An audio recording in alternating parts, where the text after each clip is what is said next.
You said you were a pilot for, or working in the aviation industry for 50 years. Yeah. So you will have seen a significant amount of change in that time, not just technological change in, advancements in aircraft technology and so on and so forth, but obviously in the culture of people, both as passengers on the planes, but also the culture of people working in different teams. What would you say was the biggest, probably most challenging cultural change you saw in your career, and any lessons, I suppose, you could give viewers from that? Yeah, I mean, when in the early days, in the 60s, 70s, you had this sort of Atlantic Baron mentality where you had the big boss on the airplane, and it was very much a very steep cross-cockpit authority gradient, which is actually the topic of a podcast that's going out tomorrow.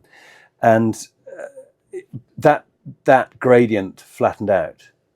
And so after a couple of pretty high-profile incidents, Tenerife North, where there was a big incident, the Papa India crash at Staines, there was another crash going to Tenerife where they flew into high ground, quite unnecessarily, but usually that is the case.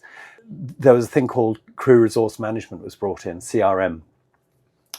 And that was about the interaction across the cockpit, but also along the length of the aircraft. In other words, how we integrated with the crew and so forth. And latterly, crew came into the simulator. We trained together. We worked as a team on and off the aircraft. And remember, in a big airline, you might never see the same crew twice. Yeah. So when you come, you have standard operating procedures. You have a clear understanding of the stress arousal curve, about cross-cockpit authority gradients, about cultural differences, because we flew with local crews from India, from China, from Hong Kong, from Nigeria. And so it was all of that dynamic, and it was about the team.